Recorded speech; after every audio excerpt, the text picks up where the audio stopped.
Class 10th वाले सभी बच्चे ध्यान दीजिएगा। प्यारे विद्यार्थियों, प्री बोर्ड परीक्षा का गणित विषय का लास्ट वाला पेपर बचा है और 100% प्यारे विद्यार्थियों ये पेपर आ चुका है। 100% मैं आपसे वादा करता हूँ कि पेपर आपका बाहर यहाँ से नहीं जाएगा। अगर आपका यहाँ से पेपर चला जाएगा तो प्यारे विद्यार्थियों आप हमें आते ही कमेंट बॉक्स में कहिएगा कि सर बिल्कुल भी पेपर आपका नहीं आया है। लेकिन प्यारे विद्यार्थियों इस पेपर को आज देख कर ही जाना है, क्योंकि ये पेपर परीक्षा में आ रहा है। ध्यान से इन प्रश्नों को देखें और अच्छे से याद कर लीजिएगा, क्योंकि पूरा का पूरा पेपर सॉल्यूशन के साथ में यहाँ पर बता रहा हूँ। देखिएगा प्यारे विद्यार्थियों, पहला ही प्रश्न परीक्षा में दे दिया जाएगा। सही विकल्प चुनकर लिखिए में पहला क्वेश्चन आएगा और पूछा जाएगा द्विघात बहुपद ax² + bx + c के शून्यक अल्फा एवं बीटा हो तो अल्फा और बीटा का मान बताओ। प्यारे विद्यार्थियों इसमें आपको C/A करेक्ट उत्तर के रूप में लिखना है, जो कि हमारा सही हो जाएगा। इस पेपर को जिस बच्चे ने रट लिया तो उसके सबसे ज़्यादा नंबर आएंगे, इतना वादा मैं आपसे करता हूँ, प्रॉमिस मैं आपसे करता हूँ। रैखिक समीकरण युग्म a1x + b1y + c1 = 0 तथा a2x + b2y + c2 = 0 का एक अद्वितीय हल होने की शर्त लिखिए। तो शर्त हो जाएगी a1/a2 बराबर नहीं b1/b2। द्विघात समीकरण ax² + bx + c के मूल वास्तविक होंगे यदि b² - 4ac > 0 हो तो। स्क्रीनशॉट ले लीजिएगा और पढ़ लीजिएगा इस प्रश्न पत्र को और रट लीजिएगा, क्योंकि ये पूरा पेपर आ गया है और 100% यही पेपर है जो आपकी परीक्षा में आ रहा है। चैनल पर अगर आप नए जुड़े हैं तो चैनल को सब्सक्राइब जरूर कर लीजिएगा, क्योंकि वार्षिक परीक्षा में भी आपको पेपर बता दूंगा। समांतर श्रेणी 1/3, 5/3, 9/3, 13/3 का सर्वांतर क्या होगा? तो इसका जो सर्वांतर हो जाएगा वो हो जाएगा 4/3। किसी समकोण त्रिभुज में सबसे बड़ी भुजा क्या कहलाती है? तो सबसे बड़ी जो भुजा होती है उसे हम कर्ण कहते हैं। बिंदु -4, 7 किस चतुर्थांश में स्थित है? तो ये द्वितीय चतुर्थांश में स्थित होंगे, तो इसमें आपको द्वितीय चतुर्थांश लिख कर आना है। सभी बच्चे वीडियो को लाइक जरूर कर दीजिएगा और चैनल पर नए हैं तो चैनल को सब्सक्राइब जरूर कर लेना है। वार्षिक परीक्षा की टेंशन ना लें, क्योंकि वार्षिक परीक्षा में भी पेपर में बता दूंगा आप सभी छात्रों को। अगला प्रश्न है, यदि √p एक अपरिमेय संख्या है तब p किस प्रकार की संख्या होगी? तो p अभाज्य संख्या हो जाएगी, तो इसमें आपको लिखना है अभाज्य।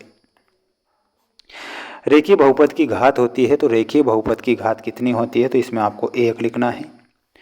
किसी द्विघात समीकरण ax² + bx + c का विविक्तिकर क्या होगा? तो विविक्तिकर हो जाएगा b² - 4ac।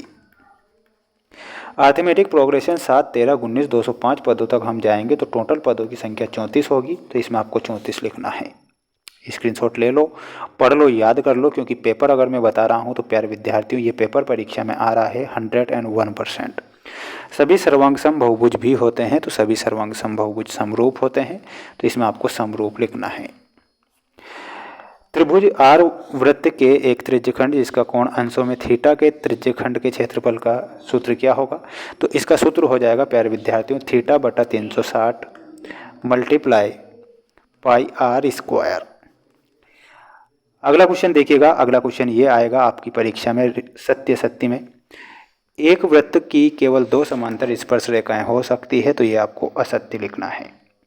किसी घटना की प्रायिकता का मान सदैव 1 से बड़ा होता है, ये गलत होगा। शंकु का आयतन 1/3 πr²h।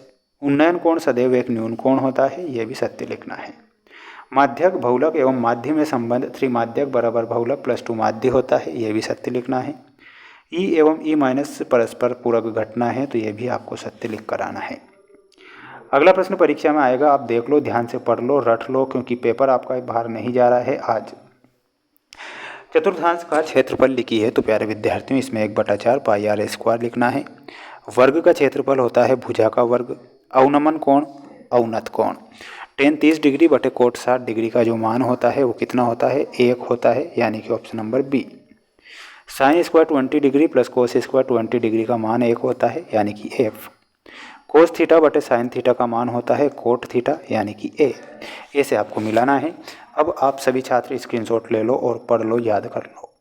चैनल पर नए हैं तो चैनल को सब्सक्राइब भी कर लीजिएगा, क्योंकि वार्षिक परीक्षा में भी प्रश्न पत्र बताऊंगा जो परीक्षा में आते हैं। किसी एपी का n पदों का योग ज्ञात करने का सूत्र क्या होता है? तो सूत्र हो जाएगा प्यारे विद्यार्थियों SN = n/2 का whole square 2a plus n-1 d का होल स्क्वायर। थेल्स का प्रमेय या आधारभूत समानुपातिक प्रमेय का कथन लिखिए। तो इसका कथन आपको याद करके जाना है। परिभाषा क्या होती है? किसी त्रिभुज की एक भुजा के समांतर अन्य दो भुजाओं को प्रतिच्छेद करने के लिए एक रेखा खींची जाए तो ये भुजाएं एक ही अनुपात में विभाजित हो जाती है। स्पर्श रेखा और स्पर्श बिंदु से जाने वाली त्रिज्या के बीच बने कोण की माप होती है 90 डिग्री की। एक वृत्त की कितनी स्पर्श रेखाएं हो सकती है? तो इसमें आपको अनेक स्पर्श रेखाएं लिखना है। एक वृत्तखंड का क्षेत्रफल ज्ञात करने का सूत्र क्या होता है? तो वो होता है संगत त्रिज्यखंड का क्षेत्रफल माइनस संगत त्रिभुज का क्षेत्रफल। द्विघात बहुपद ax² + bx + c = 0 के शून्यकों का योग का सूत्र क्या होता है? -b/a। ये आपको करेक्ट उत्तर के रूप में लिखना है। इन सभी प्रश्नों को आप पढ़िएगा, अच्छे से मेहनत करिएगा, क्योंकि ये मोस्ट इंपॉर्टेंट क्वेश्चन थे। इनमें से कई सारे प्रश्न आपको परीक्षा में देखने को मिल सकते हैं। सभी बच्चे अच्छे से मेहनत करें। Best of luck. जय हिंद, वंदे मातरम।